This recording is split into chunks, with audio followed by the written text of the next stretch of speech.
पाकिस्तान के रास्ते अफगानिस्तान अब इंडिया को प्याज एक्सपोर्ट करेगा। पाकिस्तान को फायदा हो रहा है या पाकिस्तान के एक आम आदमी को नुकसान हो रहा है कि उसको 240 रुपए 230 रुपए फी किलो प्याज खरीदनी पड़ रही है? इस तरह करते हुए सोचते नहीं, ये ब्रेन ड्रेन नहीं है, क्योंकि ब्रेन ड्रेन के लिए ब्रेन होना जरूरी है। ब्रेन बहुत बड़ी बात है। ये जो स्किल्ड सेमी स्किल्ड लेबर है इस मुल्क में वो भी नहीं है, ये याद रखना।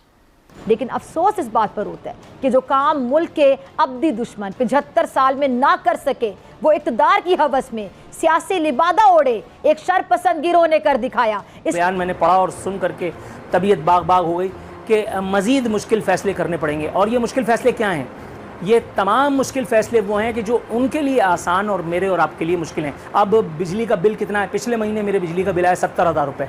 ये तो मत ना दो हसन साहब, कतई कलामी की माज़रत। ये और भी खतरनाक बात है कि हमारे पास ब्रेन ही नहीं है, मतलब हम जहन पे भी काम नहीं कर रहे। अब वो ये है कि 8,000 टन के करीब प्याज भारत को जाएगा। या इंडिया पाकिस्तान को कुछ भेजेगा या कि अफगानिस्तान ही फायदा उठा सकता है? जो खौफनाक फिगर है वो ये है कि इसका जो 8 ट्रिलियन है, ये 93,000 अरब रुपए में से जो 8,000 अरब है 86%, 86% वो सिर्फ आखिरी 45 दिन के अंदर, मई 16 से लेके 30 जून के दरमियान 45 दिन के अंदर जो है एलोकेट किया गया।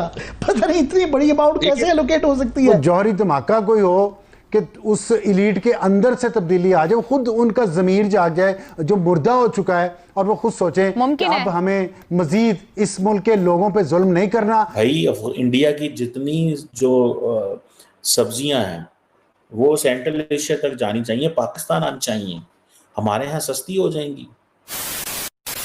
नमस्कार दोस्तों, जय हिंद। जैसा कि क्लिप में आपने देखा, अफगानिस्तान की तालिबान सरकार प्याज की एक बड़ी खेप भारत भेज रही है। ये खेप पाकिस्तान के रास्ते भारत आ रही है। अफगानिस्तान के किनार के व्यापारियों ने बताया है कि पहली बार उनके इलाके से भारत में प्याज निर्यात शुरू हुआ है। प्याज की पहली शिपमेंट अगले कुछ दिनों में भारत पहुंच जाएगी। लगभग अफगानिस्तान से भारत में 8,000 टन प्याज भेजने का कॉन्ट्रैक्ट किया है। इससे अफगानिस्तान के किसान और व्यापारी खुश हैं। वहीं दूसरी तरफ पाकिस्तान ये कॉन्ट्रैक्ट देख मातम मना रहा है और बोल रहा है कि हम भारत से ट्रेड क्यों नहीं शुरू कर रहे हैं। आज अफगानिस्तान भारत की बड़ी मार्केट का फायदा उठा रहा है। आज हमारी हालत तालिबान से भी ज्यादा खराब हो गई है। पाकिस्तानी मीडिया यहाँ ये बोल रहा है कि अगर भारत और तालिबान के बीच ट्रेड हो सकता है तो फिर पाकिस्तान और भारत के साथ क्यों नहीं हो सकता। हम भारत की मार्केट का फायदा क्यों नहीं उठा रहे हैं। अगर भारत से ट्रेड शुरू करते हैं हम तो पाकिस्तान में महंगाई कम हो जाएगी। पाकिस्तान के मौलवी ने आजादी के बाद से ही सरकार पर भारत से व्यापार न करने का दबाव डाला था और आज तक हम इसका नुकसान झेल रहे हैं।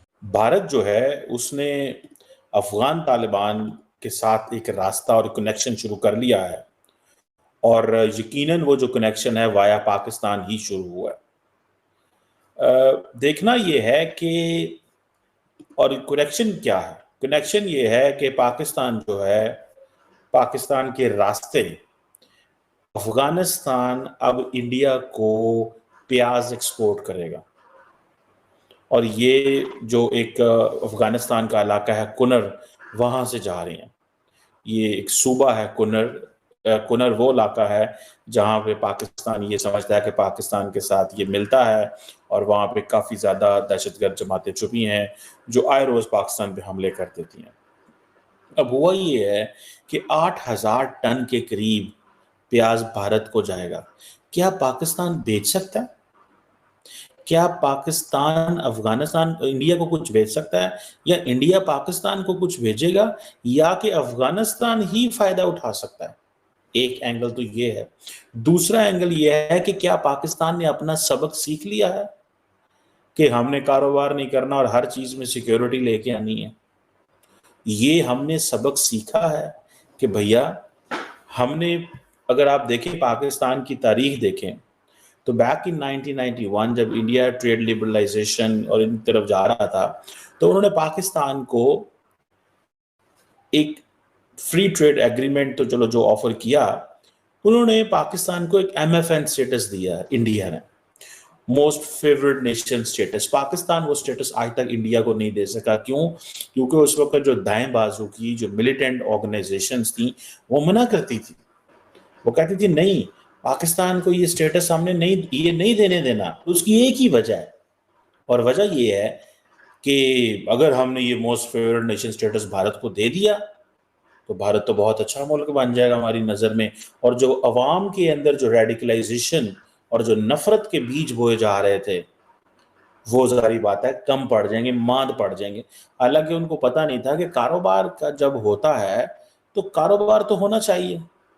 इंडिया चाइना की बहुत बड़ी मिसाल है, $125 अरब की यार बायलैटरल ट्रेड है। हमने अभी फैसला किया है, हमने पहले अलाउ नहीं किया हमने, और मेरे ख्याल से ये पाकिस्तान ने अफगानिस्तान को अलाउ किया है to create a leverage over Afghanistan. ये भी एक एंगल है कि हम अफगानिस्तान के ऊपर लिवरेज क्रिएट करते हैं कि भाई हम तो तुम्हें मंडियों तक एक्सेस दे रहे हैं, इंडिया तक, क्योंकि इंडिया ने अफगान तालिबान को कन्विंस कर लिया है कि तुम कराची पोर्ट से निकलो, छोड़ो और चाबहार पोर्ट की तरफ जाओ।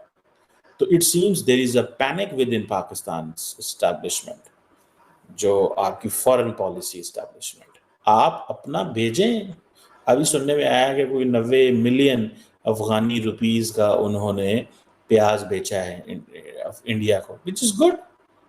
मैं तो कहता हूँ इंडिया भी भेजे अफगानिस्तान में, पाकिस्तान भेजे इंडिया, इंडिया भेजे पाकिस्तान में, अफगानिस्तान में और सेंट्रल एशिया में। कारोबार हो यार, क्या हम लोगों ने ये लगे हुए हैं। हमने most favourite nation status India को नहीं दिया। क्यों नहीं दिया? मौलवी आ गए बीच में, और मौलवियों के पीछे उस वक्त की जो हॉकिश एस्टैब्लिशमेंट होती थी, मिलिट्री एस्टैब्लिशमेंट, वो नहीं चाहती थी कि ये हो। मुझे किसी ने बताया एक दफा, मैंने टीवी पे देखा, मैंने कहा how is it possible that gas Iran से और सेंट्रल एशिया से चले और अफगानिस्तान और पाकिस्तान को क्रॉस करते हुए इंडिया के चूल्हे उससे जो है वो जलें। हम नहीं होने देंगे। यार इंडिया ने तो अपने चूल्हे जला लिए, या नहीं जल रहे, या मुश्किल से जल रहे हैं, या उनको कॉस्ट पे करनी पड़ी है। और भाई पाकिस्तान के चूल्हे बंद पड़े हुए हैं, हमने कौन सा एक्शन ले लिए? भाई इंडिया की जितनी जो सब्जियां हैं वो सेंट्रल एशिया तक जानी चाहिए, पाकिस्तान आनी चाहिए। हमारे यहाँ सस्ती हो जाएंगी, हमारे यहाँ महंगी हैं, सस्ती हो जाएंगी अगर हम ये काम करेंगे। हसन साहब, हम 15 करोड़ से 20 करोड़ हुए, 25 करोड़ हुए, आखिर लीड करने वाले तो हुक्मरान हैं, वही बदल बदल कर आ रहे हैं, कभी इस जमात से कभी उस जमात से। मुसीबत ये है उनको कोई एहसास नहीं है, कोई जिम्मेदारी नहीं है।